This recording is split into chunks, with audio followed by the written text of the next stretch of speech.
சில குறிப்பிட்ட சூறாக்களுக்கு பெருமானா ஸல்லல்லாஹு அலைஹி வஸல்லம் அதனுடைய மகத்துவத்தை, அதனுடைய முக்கியத்துவத்தை உம்மத்திற்கு சொல்லித்தர மறக்கவில்லை. அதிலே முக்கியமான சூரா, முதன்மையான சூரா சூரா பக்கரா. பெருமானா ஸல்லல்லாஹு அலைஹி வஸல்லம் அவர்கள் சொன்னார்கள், திருக்குரானிலேயே மிக நீளமான சூரா. அந்த சூறாவை பற்றி அறிமுகப்படுத்தும் பொழுது சொன்னார்கள், இக்ரஊ சூரத்தல் பக்கரா, நீங்கள் சூரா பக்கரா ஓதுங்கள், வீட்டிலே சூரா பக்கரா ஓதுங்கள். ஃபஇன்ன அஹ்தஹா பரக்கா, எந்த வீட்டில் சூரா பக்கரா ஓதப்படுமோ அந்த வீட்டுக்கு அல்லாஹ் பரக்கத்தை கொடுப்பான். அதை எடுத்துக்கொண்டவர், சூரா பக்கராவை ஓதக்கூடியவர் பரக்கத்தான பெருவாழ்வு வாழ்வார். வ தர்குஹா ஹஸ்ரா, அதை ஓதாமல் விட்டு விடுபவர் உள்ளபடியே அதனுடைய அருளும் அதனுடைய மகத்துவமும் தெரிந்ததற்கு பிறகும் அதை தொடாமல் இருக்கக்கூடியவர், அதற்கு ஓதுவதற்கான என்ன முயற்சியையும் எடுக்காமல் இருக்கக்கூடியவர் உள்ளபடியே கை செய்தத்திற்குரியவர் தான் என்று பெருமானா ஸல்லல்லாஹு அலைஹி வஸல்லம் அடையாளப்படுத்தினார்கள். இப்போ சூரா பக்கரா ஓதுங்கன்னு சொல்லி விடலை, அதை ஓதுறதுனால பரக்கத் கிடைக்கும் என்று பெருமானா ஸல்லல்லாஹு அலைஹி வஸல்லம் சொல்வதின் வழியாக பரக்கத் நம் வாழ்க்கைக்கு எவ்வளவு முக்கியமானது என்பதை சொல்லித் தருகிறார்கள். எனவே தான் மக்காவிலிருந்து மதீனாவுக்கு ரசூலுல்லாஹ் வருகிறார்கள். ஹிஜ்ரத் என்ற பயணத்தின் ஊடாக மக்காவில் ஏகதேசம் வாழ்வின் 80% கழிந்து போனது. மிச்சம் இருக்கக்கூடிய 20% அந்த வாழ்க்கையினுடைய காலகட்டம் மதீனாவிலே அல்லாஹ் ஏற்பாடு செய்திருந்தான். ஹிஜ்ரத் என்ற பயணத்தின் வழியாக மதீனாவுக்கு வந்தார்கள். வந்த உடனே ஒரு துவா செய்தார்கள். மதீனா மண்ணுக்கு வந்தவுடன் ஒரு துவா செய்தார்கள். என்ன துவா கேட்டிருப்பார்கள் நினைக்கிறோம்? இங்கே எங்களுக்கு வாழ்வதற்கான இடத்தை கொடு, எங்களுக்கான அரசியல் சூழலை சரியாக்கி கொடு, எதிரிகளின் அச்சத்தை குறைத்து கொடு என்றெல்லாம் கேட்டார்களா? என்ன கேட்டார்கள்? ஹதீஸிலே வருகிறது, அல்லாஹும்ம ஜஅல் பில் மதீனத்தி லிஃபை மா ஜஅல்த பில் மக்கா மினல் பரக்கா. யா அல்லாஹ், உன்னுடைய ஆலயம் பைத்துல்லா இருக்கக்கூடிய மக்காவிற்கு எந்த பரக்கத்தை நீ கொடுத்திருக்கிறாயோ அதில் 2 பங்கை எனக்கு மதீனாவிலே கொடு என்று கேட்டார்கள். அங்கே இருக்கக்கூடிய பரக்கத்தில் 2 பங்கு இந்த மதீனாவுக்கு வேண்டும். பரக்கத்தோடு வாழுகிற வாழ்க்கையை எங்களுக்கு இங்கே ஏற்படுத்தித்தான் மக்காவில் தருவதை விட கூடுதலாக கொடு என்று பெருமானா ஸல்லல்லாஹு அலைஹி வஸல்லம் கேட்டிருப்பதாக நாம் ஹதீஸிலே பார்க்கிறோம். எனவேதான் ஒவ்வொரு நாளும் ஒவ்வொரு தொழுகையிலும் அல்லாஹ்விடத்திலே நாம் தெரிந்தோ தெரியாமலோ கேட்டுக்கொண்டே இருக்கிறோம் பரக்கத்தை. நாம் உணர்ந்திருக்கிறோமா? அத்தஹியாத்தினுடைய இருப்பிலே நாம் கேட்கிறோம் பரக்கத்தை. அல்லாஹும்ம பாரிக் அலா முஹம்மத் வ அலா ஆலி முஹம்மத் கமா பாரக்த அலா இப்ராஹிம். இறைவா, முகமது நபியின் மீதும் அவர்களுடைய குடும்பத்தினர் மீதும் நீ பரக்கச் செய்வாயாக, இப்ராஹிம் நபிக்கும் அவருடைய குடும்பத்திற்கும் எப்படி பரக்கச் செய்யதாயோ அதே போன்று என்று அல்லாஹ்விடத்திலே நபிகளை முன்வைத்து நாம் கேட்கிறோம். அவர்களுக்கு செய் என்றால் அதன் வழியாக எங்களுக்கும் கொடு என்று அர்த்தம். இப்போ பரக்கத் என்பது வாழ்க்கையிலே தவிர்க்க முடியாத ஒன்று. பரக்கத்தான வாழ்க்கையை தான் நாம் எல்லோருமே ஆசைப்படுகிறோம். அந்த பரக்கத் நம்முடைய வாழ்க்கையில், நம்முடைய நிம்மதியில், நம்முடைய ஆரோக்கியத்தில், நம்முடைய தொழிலில், நாம் கை வைக்கக்கூடிய காரியங்களில் நிறைவாக கிடைக்கப் பெறும் பட்சத்திலே மன நிறைவான ஒரு வாழ்க்கையை நாம் அனுபவிப்பதாக நாம் உணரலாம். அதை பெறுவதற்கான வழிகள் என்ன என்பதை குறித்துத்தான் நாம் இங்கே பார்க்க போகிறோம் இந்த ஜும்மாவினுடைய உரையின் ஊடாக. அனஸ் இப்னு மாலிக் ரலியல்லாஹு அன்ஹு சஹாபாக்கள் ரொம்ப முக்கியமான சஹாபி. நபிகள் ஸல்லல்லாஹு அலைஹி வஸல்லம் அவர்களோடு சிறு வயதிலேயே அந்த தொடர்பை ஏற்படுத்தி கொண்ட உன்னதமான தோழர்களிலே ஒருவர். ரசூல் ஸல்லல்லாஹு அலைஹி வஸல்லம் மதீனாவுக்குள்ள வரும்பொழுது எல்லாரும் கிஃப்ட் கொடுத்தாங்க ரசூலுல்லாஹ்க்கு. இந்த அம்மா அனஸ் ரலியல்லாஹுடைய தாயார், அவங்க பேர் உம்மு சுலைம் ரலியல்லாஹு தஆலா அன்ஹா. அந்த அம்மாட ரசூலுல்லாஹ் கொடுக்கறதுக்குன்னு பெருசா ஒன்றும் இல்லை. 10 வயசு ஃபுல்லாக அனஸ் தான் இருந்தாங்க. அனஸ் ரலியல்லாஹு கையை பிடிச்சி கடகடன்னு எடுத்து கூட்டு போய் பெருமானா ஸல்லல்லாஹு அலைஹி வஸல்லம் கிட்ட ஒப்படைச்சிட்டு சொன்னாங்க, யா ரசூலுல்லாஹ் ஹாதிமுக்க அனஸ், எல்லாரும் கிஃப்ட் கொடுக்குறாங்க, என்கிட்ட கொடுக்கறதுக்கு இல்லை, என் புள்ள தான் இருக்காரு, இவரை கொடுத்துட்டேன் உங்களுக்கு. இவரை கொடுத்துட்டோன்னா என்ன பொருள்? இவர்தான் உங்களுக்கான ஊழியர், பணியாளர், நீங்கள் இடும் கட்டளையை செய்யக்கூடியவர். இவரை நீங்கள் வைத்து பயன்படுத்தி கொள்ளுங்கள். உங்களுக்கு பல விதங்களிலே இவர் பயன்பாட்டை கொடுப்பார். உங்களுடைய காரியங்களிலே இவரை வைத்து நீங்கள் வேலை வாங்கி கொள்ளுங்கள் என்று சொல்லிட்டு சொன்னாங்க, என் பிள்ளைய கொடுத்துட்டு நான் உங்கள்கிட்ட எதிர்பார்க்கிறது வேற ஒன்றும் இல்லை, அவருக்கு நீ துவா செய்யணும், நீங்கள் அவருக்காக வேண்டி துவா செய்ய வேண்டும். நான் கடந்த வார ஜும்மாவிலேயே சொன்னேன் இல்லையா, ஒருவர் துஆ செய்யுங்கள் என்று சொல்லிவிட்டால் உடனடியாக நாம் என்ன செய்ய வேண்டும்? பாரக்கல்லா என்று துஆ செய்து விட வேண்டும். பாரக்கல்லா என்று முதல் கட்டமாக துவா செய்து விட, அதற்கு பிறகு அவரை குறித்து ஞாபகம் வந்தால் அவர் எது குறித்து உண்டான துவாவை நம்மிடத்திலே முன்மொழிந்தார், எந்த சிக்கலுக்காக வேண்டி கேட்டிருக்காரு, எந்த பிரச்சனைக்காக வேண்டி கேட்டிருக்காரு என்று தனிப்பட்ட முறையில் நமக்கு நினைவு இருந்தால் அதை சொல்லி அல்லாஹ்விடத்தில் கேட்பது, இது மிக உயர்ந்த பண்புகளில் ஒன்று. அதனால் கிடைக்கக்கூடிய பலன் என்ன என்பதை கடந்த வார ஜும்மாவிலே நான் உங்களுக்கு ஞாபகப்படுத்தியிருக்கிறேன். இப்போ ஹஸரத் ரசூலுல்லாஹி ஸல்லல்லாஹு அலைஹி வஸல்லம் இடத்திலே உம்மு சுலைம் ரலியல்லாஹு தஆலா அன்ஹா தன்னுடைய பிள்ளையை ஒப்படைத்து விட்டு சொன்னார்கள், உதுஉ, இவருக்கு துவா செய்யுங்கள், அவ்வளவுதான், இவருக்கு நீங்கள் துவா செய்யுங்கள், அது மட்டும் போதும், வேற எதுவும் எனக்கு எதிர்பார்ப்பு இல்லை. உடனே ரசூலுல்லாஹ் துவா செஞ்சாங்க, அனஸ் ரலியல்லாஹு துவா செஞ்சாங்க. என்ன செஞ்சிருப்பாங்க? யா அல்லாஹ் நல்ல நீல ஆயிலை கொடு, அல்லது நிறைய இவருக்கு என்றெல்லாம் கேட்பதற்கு முன்னால் பெருமானார் செய்த துவா, அல்லாஹும்ம பாரிக் ஃபி உம்ரி, யா அல்லாஹ் இவர் ஆயிலே நீ பரக்கச் செய்வாயாக, நீண்ட ஆயிலை கொடுப்பாயாகன்னு கேட்கல, இவர் ஆயில்ல நீ பரக்கச் செய்வாயாக. அல்லாஹும்ம பாரிக் ஃபி அவுலாதி, இவருக்கு நீ கொடுக்கக்கூடிய குழந்தை செல்வங்களிலே பரக்கச் செய்வாயாக. அடுத்து சொன்னாங்க, அல்லாஹும்ம பாரிக் லஹு ஃபீமா அதைத லஹு, இவருக்கு நீ என்னெல்லாம் கொடுக்கணும்னு நினைச்சிருக்கியோ எல்லாத்தையும் பரக்கத் செஞ்சிரு. இவர் ஆயில்ல பரக்கத் செஞ்சிரு, இவருடைய குழந்தை குட்டிகளில் பரக்கத் செஞ்சிரு, நீ என்னெல்லாம் இவருக்கு கொடுக்கணும்னு நினைச்சிருக்கியோ எல்லாத்திலும் நீ பரக்கத் செய்துவிடு என்று பெருமானார் ஸல்லல்லாஹு அலைஹி வஸல்லம் அவர்கள் துஆ செய்ததாக நாம் ஹதீஸில் பார்க்குறோம். நிறைய குடுன்னு கேட்கல, நீண்ட ஆயில நிறைய வயசு வாழணும் அப்படி கொடுன்னு ரசூலுல்லாஹ் கேட்கல, நீ கொடுப்பதில் நிறைந்த பரக்கத்தை கொடு என்று கேட்பதிலிருந்து நமக்கு புரிகிறது, வாழ்க்கையிலே நிறைய என்பதை விட பரக்கத்தான் முக்கியம். அதிகம் எண்ணிக்கை என்பதை விட குறைவாக இருந்தாலும் அதன் மூலம் கிடைக்கக்கூடிய பலன் பரக்கத்தாக இருக்க வேண்டும் என்பதுதான் முக்கியம் என்று நாம் இதிலிருந்து புரிந்து கொள்கிறோம். அந்த பரக்கத்தான வாழ்க்கையை பெறுவதற்கு ஒரு 8 அம்ச திட்டத்தை நான் இன்றைக்கு உங்களுக்கு நான் சொல்ல போகிறேன். 8 விதமான விஷயங்களை நாம் பின்பற்றுகிற பொழுது அல்லாஹுவின் பரக்கத்தை நம்மால் முழுமையாக அடைந்து கொள்ள முடியும்.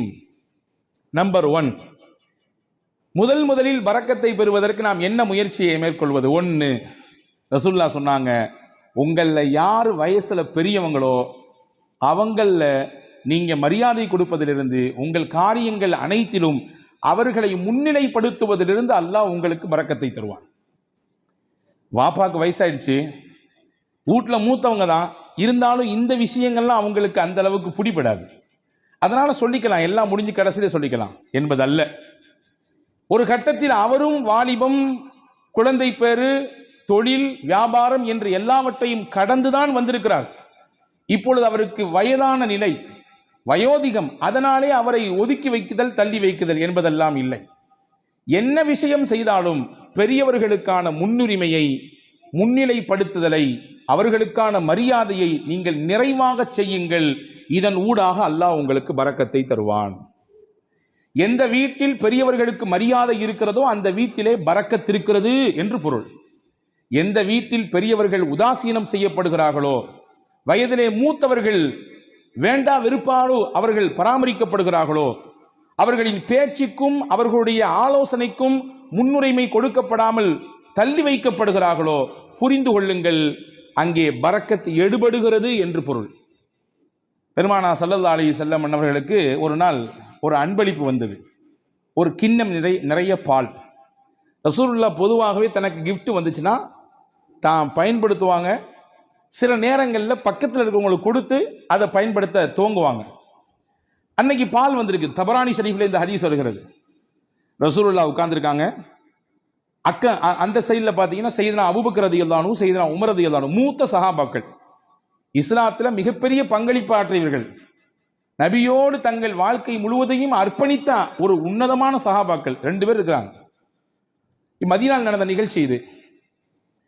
இந்த பால் கிண்ணம் வந்த உடனே ஸல்லல்லாஹு அலைஹி வஸல்லம் இந்த பக்கத்தில் இருந்த சையதுனா அபூ உபைதா ரலியல்லாஹு அன்ஹு என்ற ஒரு சஹாபி, அவங்க கையில் கொடுத்தாங்க. குடிங்க அபூ உபைதான்னு சொன்னாங்க. அபூ உபைதா ரலியல்லாஹு அன்ஹு கையில் பாலை வாங்கிட்டு ரசூலுல்லாஹையும் பார்க்குறாங்க, பக்கத்தில் இருக்கக்கூடிய அபூபக்கர் நாயகத்தையும் பார்க்குறாங்க, உமர் நாயகத்தையும் பார்க்குறாங்க. என்னடா இது, நபிக்கு ரொம்ப நெருக்கமானவங்க 2 பேரும் அங்கே இருக்க, நமக்கு ரசூலுல்லாஹ் கொடுக்குறாங்களே என்பதுதான் அவர்களின் பார்வையின் பொருள். பார்த்துட்டு ரசூலுல்லாஹ்ட்ட சொன்னாங்க, யா ரசூலல்லாஹ் அன்த அவுலா பிஹி மின்னி, இந்த பாலை முதலாக அருந்துவதற்கு என்னை விட நீங்கள் தான் தகுதியானவர்கள். ஏன்னா நான் சாதாரண அபு உபைதா, நீங்க அல்லாவின் ரசூல், அல்லாவின் ரசூல் நீங்கள். எனவே நீங்கள் தான் இதை துவங்கி வைக்க வேண்டும். ரசூலுல்லாஹ் சொன்னாங்க, ஹுத் யா அபா உபைதா, எடுங்கள், குடியுங்கள் அப்படின்னு சொன்னாங்க. இப்போ ரெண்டாம் கட்டமா அபூபக்கர் நாயகத்தை பார்க்குறாங்க, உமர் நாயகத்தை பார்க்குறாங்க. பார்வையின் அர்த்தம் என்ன? என்னை விட இஸ்லாமிய வருகையில் முதன்மையானவர்களாச்சே இவர்கள் எல்லாம், பங்களிப்பு செய்வதிலே முக்கியமானவர்களாச்சே இவர்கள் எல்லாம், அவங்க குடிச்சா நல்லா இருக்குமே என்ற பெருந்தன்மையான மனதோடு செய்தனா அபூ உபைதா ரலியல்லாஹு பார்க்கும் பொழுது ரசூலுல்லாஹ் அப்பவும் சொன்னாங்க, அபூ உபைதா நீங்க தான் குடிக்கணும், குடிங்கன்னாங்க. செய்தனா அபூ உபைதா ரலியல்லாஹு அன்ஹு குடிக்க துவங்கும் நேரத்திலே கையில் பக்கத்தில், வாய்க்கு பக்கத்தில் பால் கிண்ணம் போய்விட்டது. ஆனாலும் அவர்கள் மனம் ஏதோ ஒரு விஷயத்திற்காக வேண்டி மறுக்கிறது. கீழே கொண்டு வந்து சொன்னாங்க, யா ரசூலுல்லாஹ் நீங்க குடிச்சிட்டு தந்தா நல்லா இருக்கும். மூணாவது தடவையாக பெருமானா ஸல்லல்லாஹு அலைஹி வஸல்லம் அபூ உபைதா ரலியல்லாஹு இடத்திலே சொன்னார்கள், இஷ்ரப், அபூ உபைதா நீங்கள் குடியுங்கள். ஃபைன்னல் பரக்கத்த மஅ அகாபிரினா, பரக்கத் என்பது நம்மிலே யார் வயதிலே பெரியவர்களாக இருக்கிறார்களோ அவர்களிடத்திலிருந்து தான் துவங்குகிறது. இங்கே இருக்கும் நபர்களிலேயே வயதால் பெரியவர் நீங்கள். என்னை விட, அபூபக்கர் ரலியல்லாஹு விட, உமர் ரலியல்லாஹை விட வயதால் மூத்தவர்கள் நீங்கள். நீங்கள் குடிக்க வேண்டும், அங்கிருந்து பரக்கத் கிடைக்க வேண்டும். ஃபமல்லம் யர்ஹம் சகீரனா வலம் யுஜல்ல கபீரனா ஃபலைஸ மின்னா, நம்மிலே சிறியவர்கள் மீது இரக்கம் காட்டாதவர்கள், பெரியவர்களுக்கான மூத்தவர்களுக்கான கண்ணியத்தை தராதவர்கள் நம் வழியை சார்ந்தவர்கள் இல்லை என்று பெருமானா ஸல்லல்லாஹு அலைஹி வஸல்லம் வார்த்தையோடு சொல்லி முடிக்காமல் அதை செயல்படுத்தியும் காண்பித்தார்கள். இப்போ பரக்கத் எங்கிருந்து துவங்குகிறது? எந்த இடத்தில் மூத்தவர்களுக்கான மரியாதை இருக்குமோ, கண்ணியம் இருக்குமோ, அவர்களுடைய சொல்லுக்கான மிகச்சிறந்த அந்த புரிதலோடு அதை எதிர்கொள்ளக்கூடிய பக்குவம் இருக்குமோ, அங்கே பரக்கத்தும் இருக்கும். இதுக்கு நேர்மாறாக பெரியவர்கள் உதாசீனப்படுத்தப்படுவதும், அவர்களுடைய கண்ணியம் சீர்குலைக்கப்படுவதும், வேண்டா வெறுப்போடு அவர்களை அரவணைப்பதும் பராமரிப்பதும், அவர்களுடைய வார்த்தைகள் தூக்கி வீசப்படுகிற நிலையிலே வைக்கப்படுவதும் பரக்கத்தை எடுப்பதற்கான வழி என்று மார்க்கம் நமக்கு கற்றுத்தருகிறது. அப்போ முதல் விஷயம், 8 விஷயத்தில் முதல் விஷயம், பரக்கத்தான பெருவாழ்வு வாழ்வதற்கு மூத்தவர்களின் அந்த கண்ணியம் காக்கப்பட வேண்டும். இரண்டாவது, உறவுகளும் சொந்தங்களும் அரவணைக்கப்பட வேண்டும். அதிலே பரக்கத் இருக்கிறது. உறவுகளையும் சொந்தங்களையும் அரவணைத்து வாழ்தல் தான் நமக்கு இஸ்லாம் காட்டி தந்திருக்கிற அற்புத வழி. பல நேரங்களிலே அதிலே பல பெருத்த சிக்கல்கள் இருக்கத்தான் செய்யும், சிக்கல் இல்லாமல் இல்லை. உறவுகளை திருப்திப்படுத்தி நிம்மதியோடு இணைந்து வாழ்வதிலே பல சிக்கல்கள் இருக்கத்தான் செய்கிறது, அதிலே மாற்று கருத்து இல்லை. ஆனாலும் அந்த சிக்கலையும் எதிர்கொண்டு விவகாரங்கள் ஏற்படுகிற பொழுது அதையும் மிகச்சரியாக கையாண்டு உறவை தன் கையிலிருந்து நழுவ விடாமல் பாதுகாத்து யார் இணைத்துக் கொள்கிறாரோ, பெருமானார் சொன்னார்கள், பரக்கத்தான வாழ்க்கை அல்லாஹ் அவருக்கு கொடுப்பான். ரசூலுல்லாஹ்வுடைய ஹதீஸ் வந்திருக்கிறது. அனஸ் பின் மாலிக் ரலியல்லாஹு அறிவிக்கிறார்கள், மன் ஹப்ப அன் யுபஸத லஹு ஃபீ ரிஸ்கி, அல்லாஹ் இவருக்கு தரக்கூடிய ரிஸ்கிலே யாருக்கு நல்ல விசாலம் கிடைக்க வேண்டும் என்று ஆசைப்படுகிறாரோ, விசாலமான ரிஸ்க், அதாவது பரக்கத்தான ரிஸ்க் கிடைக்கும் யார் ஆசைப்படுறாரோ, நீண்ட ஆயுள் கிடைக்க வேண்டும் என்று யார் விருப்பப்படுகிறார்களோ, ஃபல் யஸில் ரஹ்மா, தன் சொந்தங்களையும் உறவுகளையும் அவர் அரவணைத்துக் கொள்ளட்டும், அதன் வழியாக அல்லாஹ் பரக்கத்தை தருவான். அப்ப இதுக்கு நேர் ஆப்போசிட் என்ன? உறவுகளும் சொந்தங்களும் யாருடைய மனதிலே ஒரு பெரிய விஷயமாகவே இல்லை. நான் நன்றாக இருக்கிறேன், என் குடும்பம், என் மனைவி, என் பிள்ளைகள் எல்லாம் சிறப்பாக இருக்கிறோம், அண்ணன் எப்படி போனால் நமக்கு என்ன, மாமா எப்படி போனால் நமக்கு என்ன, உறவுகள் எப்படி போனால் நமக்கு என்ன என்கின்ற உணர்வு எங்கே வருகிறதோ அங்கே பரக்கத்தை எல்லாம் எடுத்து விடுவான். உங்களுக்கு ஒன்று தெரியுமா? 2 நபிமார்கள் சேர்ந்து துவா செய்தார்கள். ஒன்று மூசா அலைஹிஸ்ஸலாம், இன்னொன்று அவர்களுடைய சகோதரர் ஹாரூன் அலைஹிஸ்ஸலாம். யாருக்கு எதிராக துவா செஞ்சாங்க தெரியுமா? ஃபிரௌன் என்கின்ற சர்வாதிகாரிக்கு எதிராக துவா செஞ்சாங்க. உச்சபட்சமான சர்வாதிகாரத்தினுடைய உச்சாணி கொம்பில் இருந்து ஆட்டம் போட்டவன், ஆடியவன் ஃபிரௌன். அவனுக்கு எதிராக அந்த 2 நபிமார்களும் துவா செய்கிறாங்க. அந்த 2 நபியில ஒன்று ரசூல், மூசா அலைஹிஸ்ஸலாம் ரசூலும் கட்டப்பட்டவங்க, உலுல் அஸ்முல கட்டுப்பட்டவங்க. 5 நபர்கள் உல் அஸ்மு, அதாவது உறுதிமிக்க மனமிக்கவர்கள் என்று குர்ஆன் சொல்கிறது 5 நபிமார்களே. அந்த 5 நபிமார்களில் ஒன்று செய்தனா மூசா அலைஹிஸ்ஸலாம். ரசூல் அல்லாஹுவோடு நேரடியாக பேசுவதற்குரிய வாய்ப்பை பெற்றவர்கள் செய்தனா மூசா அலைஹிஸ்ஸலாம். தனிச்சிறப்பு போய்கிட்டே இருக்கிறது. மூசா அலைஹிஸ்ஸலாம் பற்றி தனியாக ஒரு ஜும்மா பேசணும், அவ்வளவு இருக்குது செய்தி. அந்த மூசா நபியும் ஹாரூன் அலைஹிஸ்ஸலாமும் துவா செய்கிறாங்க ஃபிரௌன் என்ற கொடியவனுக்கு, சர்வாதிகாரிக்கு எதிராக. ஆனால் அவர்கள் செய்த துவா 40 வருஷத்துக்கு பிறகுதான் பதிலே கொடுக்கப்பட்டது. துவா செஞ்சு முடிச்சு 40 வருஷத்துக்கு பின்னாடி தான் ஃபிரௌனுக்கு அழிவு வந்தது. ஃபிரௌன் நைலிலே மூழ்கினான். ஏன் இந்த 40 ஆண்டு கால தாமதம்? நமக்கு இயல்பாக கேள்வி எழும். ஒரு நபி கேட்கிற துவா, நீங்களோ நானோ கேட்கிற துவாவே நாளைக்கு உடனடியாக கபூலாக வேண்டும் என்று நினைக்கும் பொழுது, அல்லாஹ்வின் உயர்ந்த நெருக்கத்தை பட்ட 2 நபிமார்கள் கேட்கிற துவாவை 40 ஆண்டு காலம் தள்ளி போட்டான் அல்லாஹ். அதிலே பல காரணங்கள் இருக்கிறது. அதிலே முக்கியமான ஒரு காரணம் என்ன தெரியுமா? ஃபிரௌனிடத்திலே ஒரு நல்ல பண்பு இருந்ததாம். தன் உறவுகளை அவன் எப்பொழுதுமே சேர்த்து வைத்துக் கொள்வான். அவர்களுக்கானதை கொடுத்து கொண்டே இருப்பான், அவர்களை பராமரித்துக் கொண்டே இருப்பான். அல்லாஹ் நினைத்தான், இந்த பண்பில் இருந்தாவது அவனுக்கு ஏதாவது ஒரு சில நிமிடமாவது அவன் கொஞ்சம் ஒதுங்கி நம்மின் பக்கம் வரமாட்டானா என்று அல்லாஹ் எண்ணினான். எனவே அந்த வேதனையை கொஞ்சம் தள்ளி போட்டு கொண்டே இருந்தான். தள்ளி போட்டு 40 வருடங்களுக்கு பிறகுதான் இனிமேலும் இவன் திருந்துவதற்கு வாய்ப்பே இல்லை என்ற பொழுது அந்த நபிமார்களின் துவாவை ஏற்றுக்கொண்டு அவனுக்கு அழிவை கொடுத்தான். அப்போ இஸ்லாத்தின் மிகப்பெரிய விரோதியாக, அல்லாஹ்விற்கே சவால் விழுகிற இடத்திலே, உனக்கு நிகரானவன் நான் என்று சொல்லும் இடத்தில் இருந்த ஃபிரௌனுக்கே வேதனை தள்ளி போடப்பட்டது. எதன் காரணமாக? உறவை அவன் சேர்த்து கொண்டான், உறவை அவன் பிரியவில்லை, உறவுக்கானதை மிகச்சரியாக கொடுத்தான் என்ற ஒரு காரணத்திற்காக. அப்படி என்றால் அல்லாஹ்வுக்கு விரோதிலாம் நம்ம கிடையாது. அல்லாஹ்வுக்கு நேர் நிகராக நின்று சமமாக சண்டை போடுபவர்கள் கிடையாது நாம். அப்ப நம்மிடத்திலே இந்த உறவு பேணுதல் இருக்கும் பட்சத்திலே அல்லாஹ் பரக்கத்தான வாழ்வை அதன் வழியாக கொடுத்து விடுவான் என்பதை நாம் இங்கே கவனத்தில் கொள்ள வேண்டும். இது 2வது விஷயம். 3வது விஷயம் என்ன? யா அல்லாஹ், எனக்கு பரக்கத்தான வாழ்க்கையை கொடு என்று துவா செய்ய வேண்டும். துவா என்பது முக்கியமானது. அதை கொடு, இதை கொடு என்று, அவ்வளவு கொடு இவ்வளவு கொடு என்பதை விட, யா அல்லாஹ் நீ எதை கொடுத்தாலும் பரக்கத்தாக கொடு, இப்படி கேட்டு பழக வேண்டும். இவ்வளவு அளவு வேண்டும், இவ்வளவு கனம் வேண்டும், இவ்வளவு எண்ணிக்கை வேண்டும் என்றெல்லாம் கேட்பதை விட, இறைவா எனக்கானது நீ முடிவு செய்யப்பட்டதை தான் தருகிறாய், தருவதிலே பரக்கச் செய், பரக்கத்தானதை கொடு என்று கேட்க வேண்டும். அந்த துவாவை நமக்கு பெருமானார் ஸல்லல்லாஹு அலைஹி வஸல்லம் கற்றுத் தருகிறார்கள். அது அற்புதமான வரலாற்று செய்தி ஒன்று இருக்கிறது.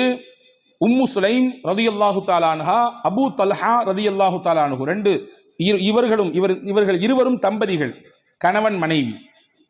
வெளியூருக்கு போன அபூ தல்ஹா வீடு திரும்பும் நேரத்திலே இவருக்கு பிறந்த பிள்ளை இறந்து போனது. நீண்ட பெரிய சம்பவம், சுருக்கமாக சொல்கிறேன்.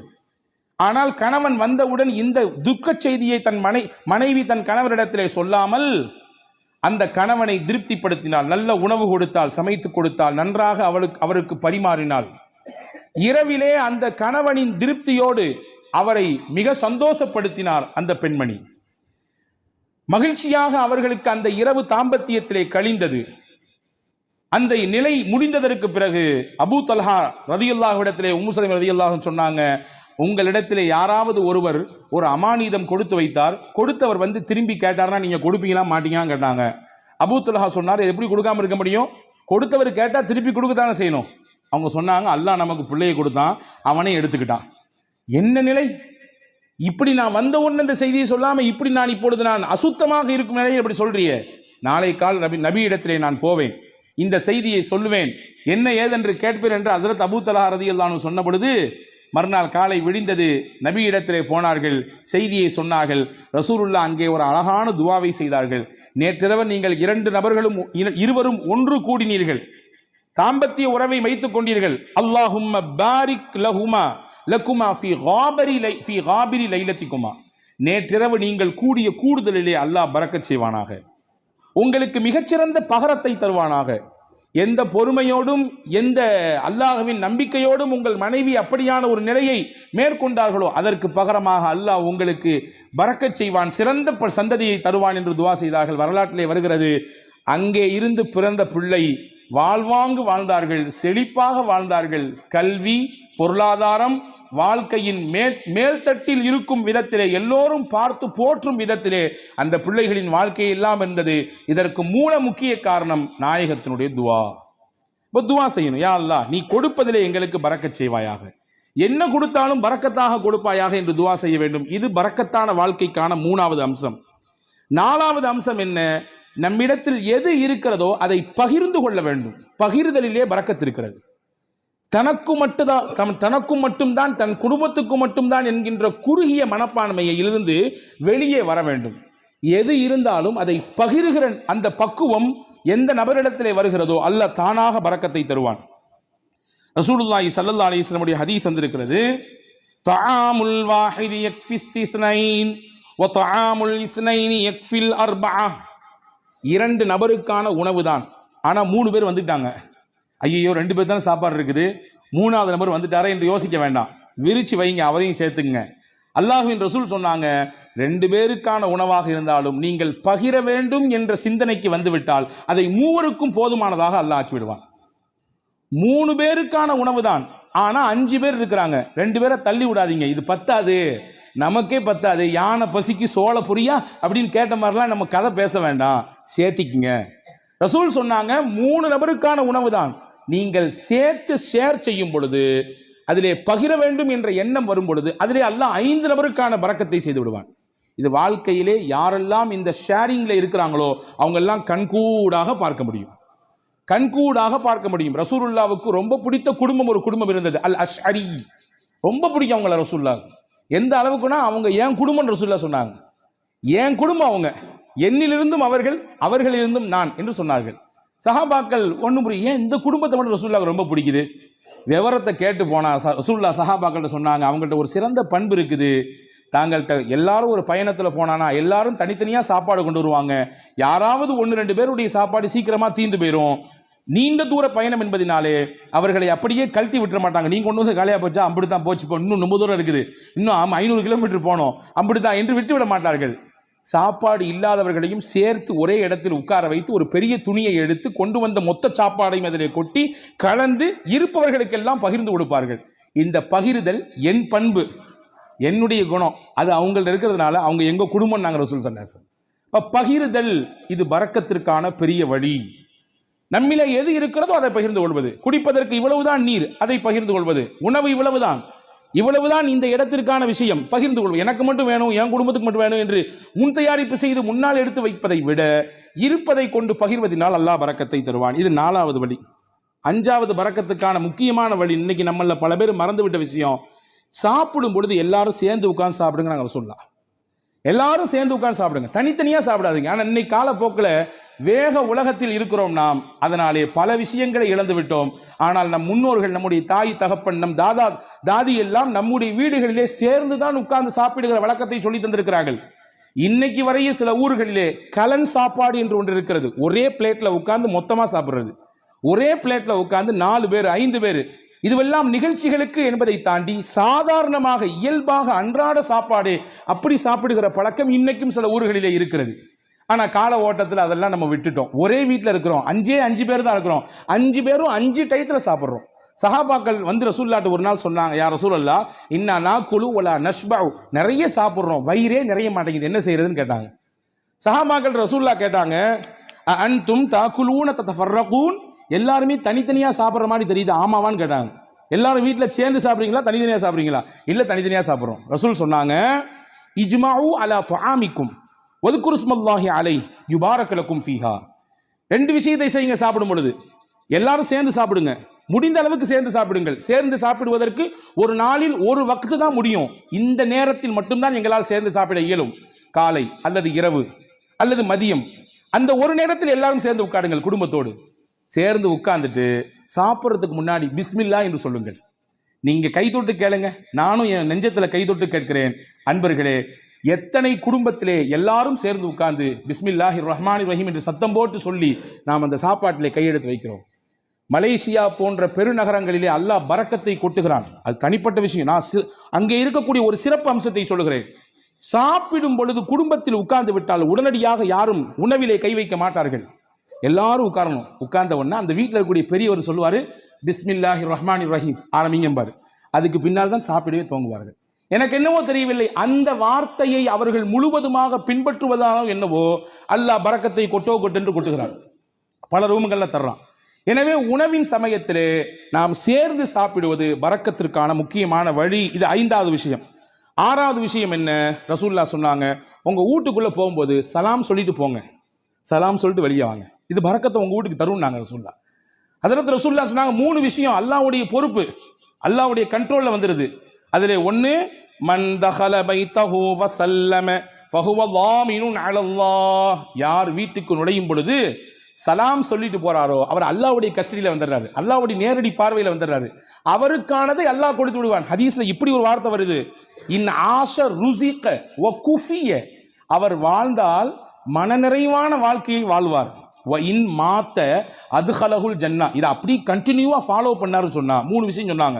அந்த 3ல ஒன்று தான் நான் சொல்லியிருக்கேன். 2 தேவைப்படுறவங்க தனியாக வந்து கேளுங்க. அந்த 3ல் 3 விஷயத்தை யார் பின்பற்றுகிறாரோ வாழ்ந்தால் போதுமான வாழ்க்கையை அல்லாஹ் அவருக்கு தருவான். 2வது, அவர் மௌத்தாகி விட்டால் அல்லாஹ் நேரடியாக சொர்க்கத்தை கொடுப்பான். அதுல ஒன்று தான் வீட்டுக்கு போகும்போது சலாம் சொல்லிட்டு போறது. உங்க வீட்டுக்கு அல்லாஹ் பரக்கத்தை தருவான். பரக்கத்தான வாழ்க்கையை உங்களால் வாழ முடியும் என்பதை ரசூலுல்லாஹ் சொன்னார்கள். இது 6வது விஷயம். 7வது விஷயம் என்ன? அல்லாஹ் எதை நமக்கு அளந்திருக்கிறானோ அல்ஹம்துலில்லாஹ். போதும் என்ற மனமே பொன் செய்யும் மருந்து நான் தமிழ்ல இல்லையா? இன்னைக்கு அதுதான் நம்மள்ட்ட இல்லை. இருக்கு, வேணும் வேணும் வேணும். எப்போ வரை வேணும்? மௌத்தை சந்திக்கிற வரையும், இஸ்ராயிலை பார்க்கிற வரையும் வேணும், அந்த நிமிஷம் வரையும் வேணும். அன்பர்களே, எது கிடைக்கிறதோ அது குறைவோ அதிகமோ அல்ஹம்துலில்லாஹ் என்று சொல்ல பழக வேண்டும். அப்படியான பழக்கம் இருக்கிறது. நீங்கள் சொல்லும் வார்த்தை அது அல்லாஹ்விற்கு பிடித்து போனால் அல்லாஹ் அதிலே பரக்கத் செய்து விடுவான். எப்படிங்க இருக்கிறீங்க? நீ யார்ட்டையா கேளுங்க, என்னத்தை போகுது, மூட்டி வலி, முதுகு வலி, அங்கிட்டு வலி, இங்கிட்டு வலி, மருத்துவ செலவு, அப்படி இப்படி ஒரு பெரிய லிஸ்ட்டு. நல்லா இருக்கிறன்றதுக்கு நிறைய பாயிண்ட்ஸ் இருக்கும், அதை நம்மள பல பேர் சொல்றதே இல்லை. ஆனா அல்லாஹ்வின் ரசூல் சொன்னாங்க, உங்களுக்கு அல்லாஹ் என்ன கொடுத்திருக்கானோ அதுல எது நலவு இருக்கிறதோ அதை நீங்கள் சொல்லி பழகுங்கள், அல்ஹம்துலில்லாஹ் என்று சொல்லுங்கள், அல்லாஹ் பரக்கத்தை தருவான். அப்போ போதும் என்கின்ற மனம் இது பரக்கத்தை பெற்று தருவதற்கான 7வது வழி. 8வது முக்கியமான வழி, பயபக்தி மிக்க வாழ்க்கையை நாம் வாழ்வதற்கு பழகி கொள்ள வேண்டும்.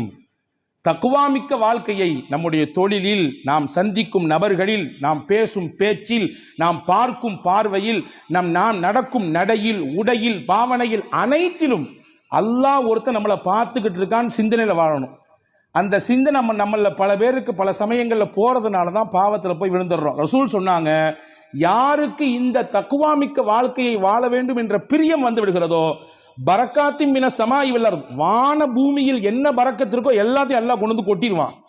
வான பூமியில் என்னென்ன பரக்கத்துகள் எல்லாம் உண்டோ மொத்தத்தையும் கொண்டு வந்து அவர்களின் காலுக்கு கீழே கொட்டி விடுவான் என்று பெருமானா ஸல்லல்லாஹு அலைஹி வஸல்லமுக்கு அல்லாஹ் சொன்னான். அப்போ இந்த 8 காரியங்களும் பரக்கத்தான செழிப்பான வாழ்க்கையை வாழ்வதற்கான வழிகள் என்று மார்க்கம் அழகாக கற்றுத்தருகிறது. வல்ல அல்லாஹ் அப்படிப்பட்ட மிகச்சிறந்த புரிதல் மிக்க வாழ்க்கையை வாழுகிற தௌஃபீக்கை அல்லாஹ் உங்களுக்கும் எனக்கும் எல்லா மக்களுக்கும் தந்தல் புரிவானாக. அல்லாஹ் எதை நமக்கு தருகிறானோ அதில் நிறைந்த பரக்கத்தையும் அருளையும் தருவானாக. என்னென்ன நெருக்கடிகள் எல்லாம் நம் வாழ்க்கையிலே நமக்கு உண்டோ அத்துணை நெருக்கடிகளையும் அல்லாஹ் நீக்கி தருவானாக. நம்முடைய வாழ்வை அல்லாஹ் வசந்தமாக ஆக்கி தருவானாக. இருக்கக்கூடிய கஷ்டங்களை எதிர்கொள்ளக்கூடிய ஆற்றலை தந்து அதை மிக சீக்கிரமாக நம்மிடத்திலிருந்து வெளியாக்குவானாக என்ற உயர்ந்த துஆவோடு விடைபெறுகிறேன். வாஹிர் தாவானா அல்ஹம்துலில்லாஹி ரப்பில் ஆலமீன். அஸ்ஸலாமு அலைக்கும் வரஹ்மத்துல்லாஹி வபரகாத்துஹு.